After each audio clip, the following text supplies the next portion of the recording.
Bodcast! 24th of the 10th, 20. What? Like United Chelsea. So it was 0-0, wasn't it? Yeah, it was a very. It was no, it was a good game. I think it was a good game, but it was a poor result. It's Why a poor result? well, I think both set of fans would be disappointed because like no one's ever happy with a 0-0, are they?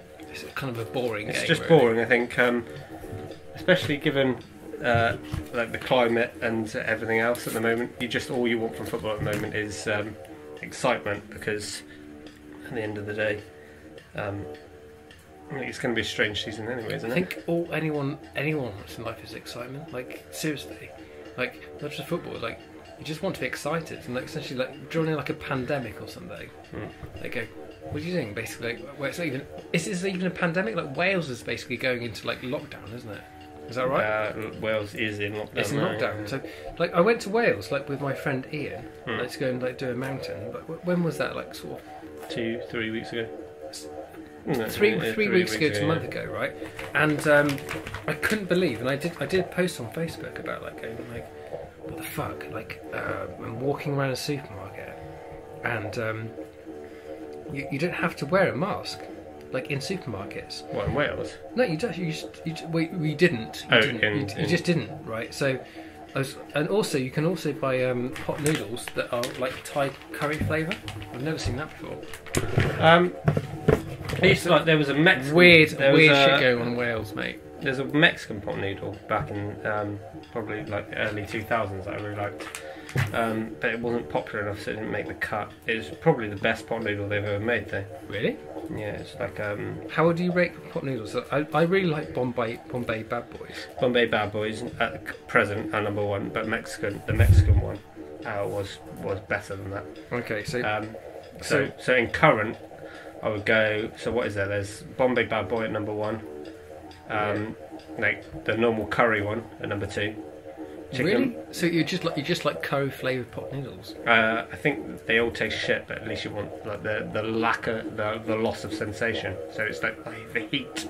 I think that's what I enjoyed about the Mexican one. It had like jalapenos in, so you sort of again you sort of like you didn't actually taste just how poor the flavour was. You just went, it's hot. The reason you like the Bombay Bad Boy is because I would reckon that it's because it's like a lack of taste. It's a sensation of heat rather than whereas you're like with like say a chicken and mushroom. You're tasting it. You're tasting that it doesn't taste like chicken and mushroom. Whereas this one you're going like it doesn't particularly taste like if they put it's like a chicken fowl or a chicken vindaloo. You go it doesn't taste like a chicken vindaloo. But they got the markings right. They went. It's Bombay Bad Boy. They've given it no flavour. They've just gone. It's a hot. That's what it is. No. So this thing at the end basically. I don't know if we've spoken about this before or not. Yeah, don't worry. Here we go. So the thing is with the Bombay Bad Boy with me is you basically you eat it and then you get to the end and like the last sort of like 10% of the pot. Is it's mush. It's mush. But because you drink it, and it's really, really hot, right? And it makes me wiggle. It makes me wiggle. And basically, like, get all no, seriously, it makes me like it's like mega endorphins. Like, go. That's just like the. I really like it. I really like it. Is that all the MSG pump? Like, I think it is. Like, there's something body. that it makes me do something that like I don't really get. It's almost like a drug. Like it makes me go like a tingle, and it's a feeling that I can't get from ordinary life, and that's why I really like Bombay Bad Boys. So anyway, I think it might out of current pot noodles, it goes Bombay Bad Boy, curry, chicken mushroom, beef and tomato. That's it, isn't it? And then when I went to Wales, where they have lockdown, basically they've got they had chicken. Thai green curry, and I had one literally at 7 o'clock in the morning, Yeah. Right, as a breakfast to go and like do that mountain thing, it's like this is shit. That's the breakfast of champions, is it? It's terrible. That's what you have for climbing mountains. It worked, and I didn't eat until I basically got to a man and had a sausage roll. I had a sausage roll right at the top. What sort of sausage roll do you have? A real shit one. Well, from where? From like a Welsh supermarket, where basically like coronavirus was rife. It wasn't even like what was it, like a Greg's style, or was it pack of 5? Bulk standard supermarket. One singular sausage roll. Yeah. Okay, fair enough. Well, not fair enough. I think that's quite a poor choice of food. What do you drink when you're climbing mountains? Water, I suppose. Lucozade. No, I don't think we make any we don't make any sort of big deal about this. Like, we're going to drink water and be all spiritual about shit, or we don't drink sort of Lucozade to be sort of like all be like. Who's that guy who based Limper Christie? Yeah. Yeah. What about him? He would drink Lucozade, wouldn't he? I think he's well known for drinking Lucozade, to be honest with you. I think that's I think that's what he attributed all the gold medals to, was Lucozade. Oh, really?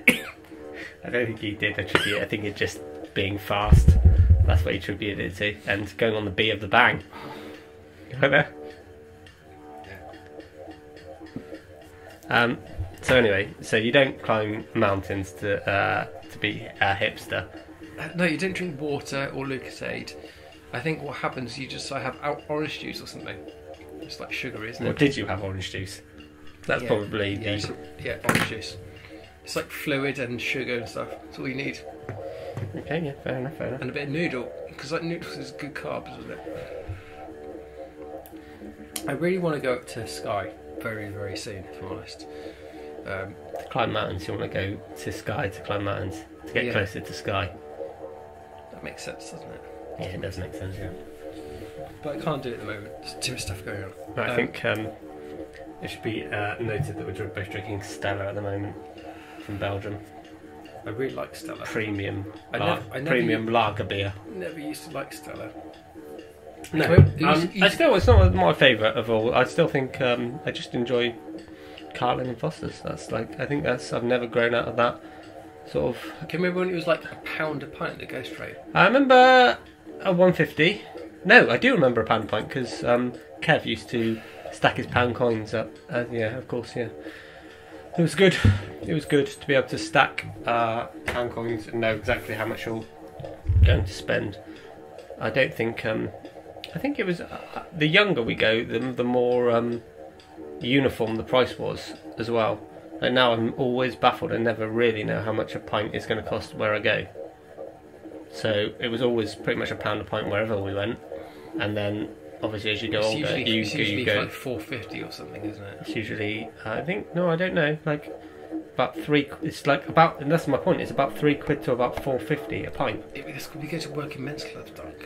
Like seriously. That's what I mean. There's a difference. No one else goes to these places. No, all the working men do. Well, yeah.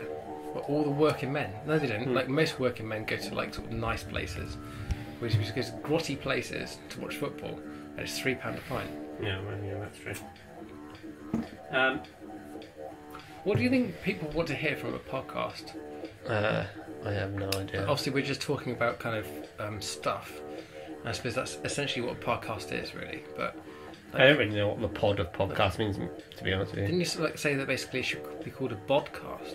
I did say it should be called. Well, no, I said this should be called a podcast, but that's mainly because I have a fascination with Bod. Anyone remember Bod from the cartoon 70s? I want to say 70s, but I was born in 1982, so it's got to be the 80s, to be honest with you. It's not. It's definitely 70s. It's was really old. It was a set of books, and it was made into like TV program. It was narrated by John LeMessurier, who's got like that like a quintessential sort of English toff voice. He was in Dad's Army. It's like. How does it introduce? Like, welcome to Bod, and basically it's just like this little kind of guy. No, it's just here comes Bod. Here comes Bod. He was wearing a yellow. What does he do? Well, he makes discoveries. like Bod and the apple. He like discovers gravity. Well, he doesn't discover gravity, but he learns about gravity. It is education. So he throws the apple in the air. Say, well, this is exactly what happens. Right. He throws an apple in the air. Bod throws the apple in the air. Then Aunt Flo comes along, and she looks up, and the apple hasn't come down yet. PC Copper comes along, and the apple still hasn't come down yet. Farmer Barleymow comes down. Yeah. The apple still hasn't come down.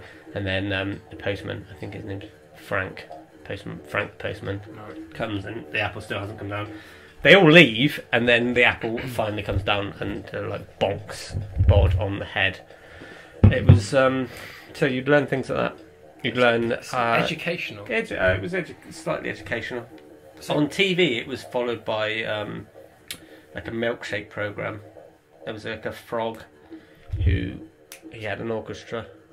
Why is it always followed by milkshakes? So they were made by the same. They were made by the same. So basically, it's like, the like, same animation. You know, like Ren and Stimpy. Yeah. Right, so basically, like, so Bod would be going, right, okay, we're going to follow Bod with an ice cream sort of advert. When Ren and Stimpy was basically, we're going to have log adverts.